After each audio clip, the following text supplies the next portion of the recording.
حضرت عمر فاروق رضی اللہ تعالیٰ عنہ مدینے کی گلی سے گزر رہے ہیں، امیر المومنین ہے، مدینے کی گلی سے گزر رہے ہیں، ایک گھر کے اندر سے بچیوں کے رونے کی آواز آئی، بچیاں رو رہی ہیں، اور بچی اپنی ماں سے کیا کہتی ہے؟ کہتی ہے اماں ابو بکر تو اب انتقال کر گئے، حضرت عمر کا پہلے دن ہے خلافت کا، اب ہمارا کیا بنے گا؟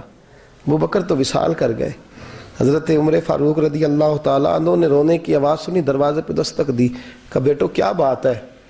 تو بچیاں کہنے لگیں عمر ہمارے ابا جی ہماری 10-15 بکریاں ہیں، تو ہمارے والد صاحب ان کا دودھ دھو کے بیچا کرتے تھے، گزارا ہو جاتا تھا۔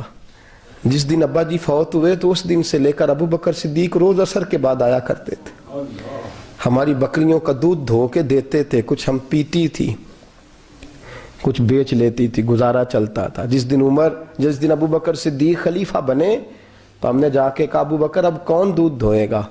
تو سیدنا صدیق اکبر رضی اللہ تعالیٰ عنہ نے فرمایا بیٹے پہلے تو میں مرضی سے خدمت کرتا تھا، اب تو مصطفیٰ کی امت کی نوکری میری ڈیوٹی بن گئی ہے، تو میں آؤں گا۔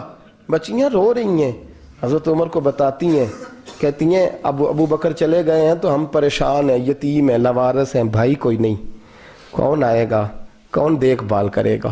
حضرت عمر فاروق گھٹنوں کے بل زمین پہ بیٹھ گئے، ان چھوٹی چھوٹی بچیوں کو سینے سے لگایا، فرمانے لگے میں ابو بکر کا کیا کروں، میرے لیے رستے بڑے مشکل کر گیا ہے، میں اس کے کس بادشاہ وقت ہو کے وہ غریبوں کے گھروں میں آ کے ان کی بکریوں کا دودھ بھی دوتا تھا، امیر المومنین ہو کے یہ رنگ بھی تھا۔ فرمایا بیٹیوں فکر نہ کرنا، جب تک عمر زندہ رہے گا، عمر آتا رہے گا، یہ نوکری کرتا رہے گا۔ کچھ دن بیتے تو حضرت عمر فاروق کو یاد آیا اوہو مدینے میں ایک بوڑھی اماں بھی رہتی ہے جس کا کوئی گھر کا کام کرنے والا نہیں، اور جس بی بی کا کوئی بال بچہ نہیں اور آنکھوں سے بھی وہ نابینی ہے۔ حضرت ابو بکر صدیق رات کے سناٹے میں جایا کرتے تھے، اس کے گھر میں جھاڑو دیتے تھے، یہ بادشاہ ہے، اس کی فقیری کا رنگ دیکھو، اس کو کنویں سے پانی بھر کے لا کے دیتے تھے۔ اور یہ لفظ آپ سنیں گے تو حیران ہو جائیں گے، اس بوڑھی اماں کے لیے نا ایک کونے میں گھر میں دور بار شیر میں ایک جگہ کھود دی تھی جہاں وہ بی بی پخانہ اور پیشاب کرتی تھی۔ امیر المومنین حضرت ابو بکر صدیق رات کو جاتے تھے اور اس کا وہ پخانہ وہاں سے اٹھا کے باہر پھینک کے آیا کرتے تھے۔ اس عورت نے پیغام بھیجا کہ عمر سے کہو میری بھی ڈیوٹیاں تو نہیں سر انجام دینی ہیں۔ عمر فاروق ساری رات کام کرتے، سناٹا گہرا ہوتا تو جھاڑو دبایا ہے بغل میں اور عمر فاروق نکلے ہوئے، اس بی بی کے گھر میں جھاڑو دیا جا رہا ہے۔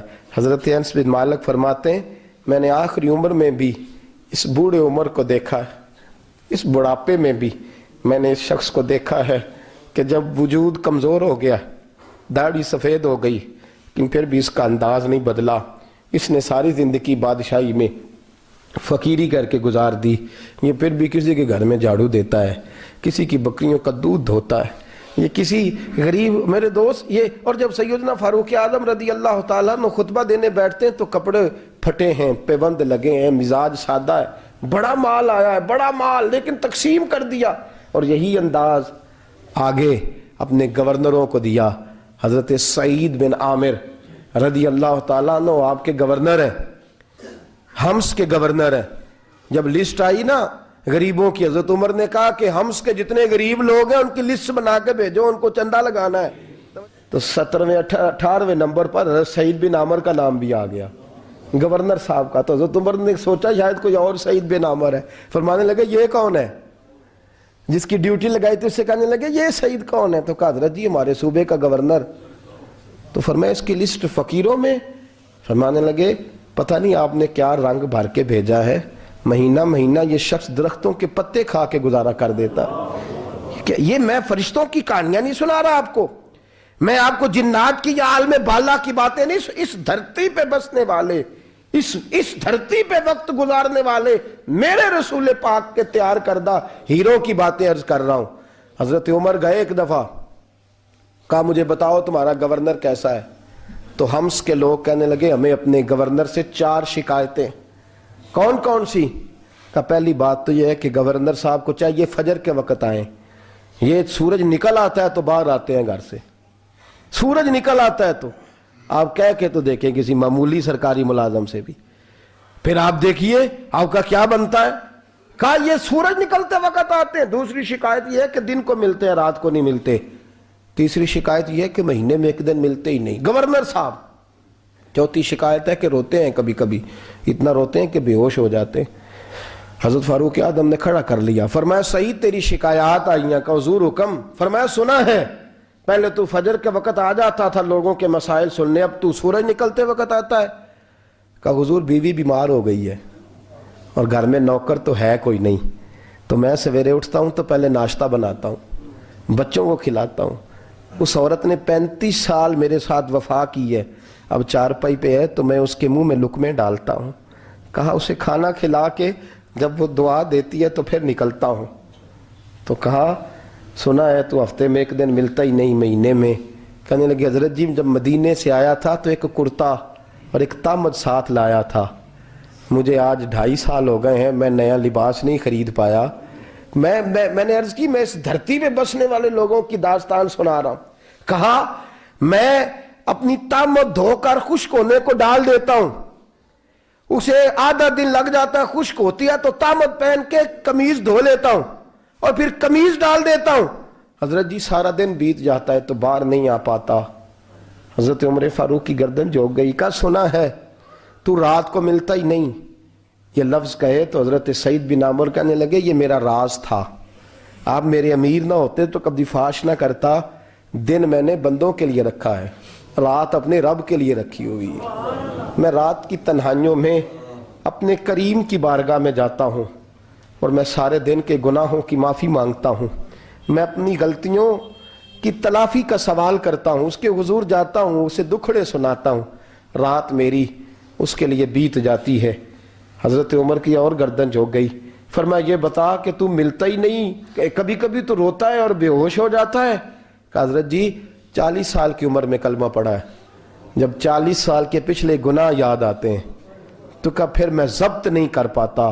وہ خطائیں, وہ پاپ, وہ جرم, وہ خطائیں جب سوچتا ہوں نا کہ رب کھڑا کر کے پوچھے گا بتا یہ جرم کیوں کیا, تو وہ احساس مجھے پریشان کر دیتا ہے. حضرت جی میں پھر برداشت نہیں کر پاتا, پھر میں تڑپ اٹھتا ہوں, میری یہ کوتاہیاں ہیں, بتائیے کیا کہتے ہیں. حضرت فاروق اعظم نے گردن اٹھائی تو آنکھوں میں آنسو تھے. کہنے لگے یا اللہ مجھے اس جیسے کچھ اور گورنر بھی عطا فرما, یا اللہ اس جیسے کچھ اور گورنر بھی.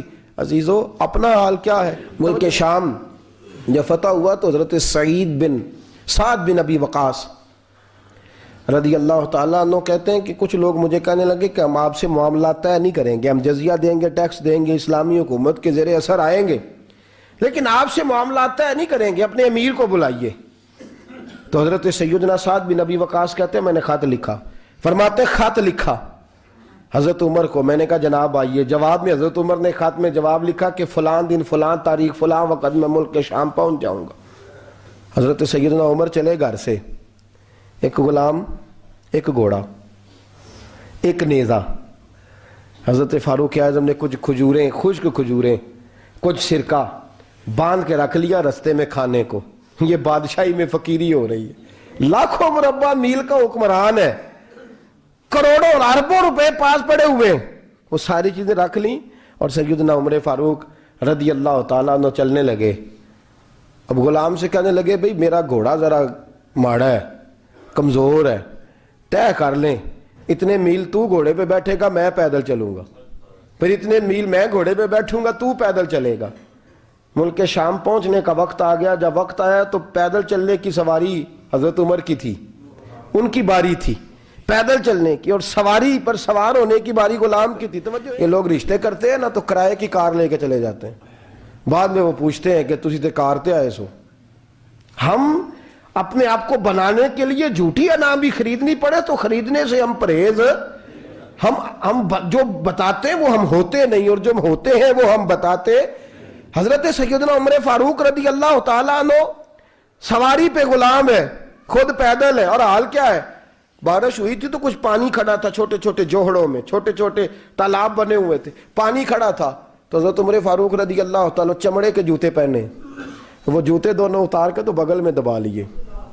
حضرت سعد بن ابی وقاص فرماتے ہیں اسی بغل میں نیزہ رکھ لیا اور تامت تھوڑا اونچا کر لیا کہ پانی سے چلنا ہے, اور غلام کو گھوڑے پہ بٹھایا ہے اور گھوڑے کی لگام پکڑی ہے تو یوں پیچھے رکھی ہوئی ہے، اور حضرت سیدنا فاروق اعظم رضی اللہ تعالیٰ عنہ آ رہے ہیں۔ غلام کہنے لگا حضور لوگ دیکھ رہے ہیں، مہربانی کریں بیٹھ جائیں۔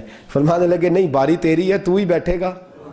اس نے کہا حضور نہیں، وہ تو ٹھیک ہے، کوئی باری فرض تو نہیں نہ ہو گئی، آپ مہربانی کریں آپ آ جائیں، ذرا لوگ آ رہے ہیں۔ فرمایا تمہیں کہا نا، غلام کہتا میں نے تیسری دفعہ کہا تو حضرت عمر نے جلال سے دیکھا، اور جناب عمر کا جلال تو زمین کانپنے لگ جاتی تھی۔ کہتے ہیں کہا حضور آپ آ جائیں، تو کہتے ہیں تجھے کہا ہے نا چپ کر کے بیٹھا رہے، کہتے ہیں میں گھوڑے پہ ہی کانپنے لگا۔ غلام اب حضرت سعد بن ابی وقاص کہتے ہیں سورج غروب ہو رہا تھا، شعائیں پانی میں پڑ رہی تھیں، حضرت عمر پانی سے، میں نے غور سے دیکھا تو دوڑا گیا، جا کے نا بچے نہیں مشورہ دیتے ابا جی کو، ابا جی انج نہیں کریدا، دور بدل گیا جے، کہتے میں دوڑا گیا اور جا کر کے حضرت سیدنا عمر فاروق کو کہا حضور مہربانی کریں، ٹھیک ہے آپ کی درویشی سے کون آگاہ نہیں، وزیر کھڑے ہیں، سفیر کھڑے ہیں، بڑے بڑے عمرا، بڑے بڑے ملکوں کے حکمران ہیں، آپ مہربانی کریں یہ تم ذرا نیچا کریں اور جوتا پہن لیں، اگر خراب ہو گیا تو اللہ نیا بھی دے دے گا، اور مہربانی کریں ذرا غلام کو کہیں نیچے آ جائے۔ حضرت عمر کہنے لگے تمہیں کیا تکلیف ہے؟ کہا حضرت جی وہ وزیر مشیر کھڑے ہیں، یہودی ہیں، عیسائی ہیں، نجرانی ہیں، وہ بڑے بڑے مذاہب کے اور بڑے بڑے ملکوں کے ہیں، آپ کا بڑا نام سنا ہے۔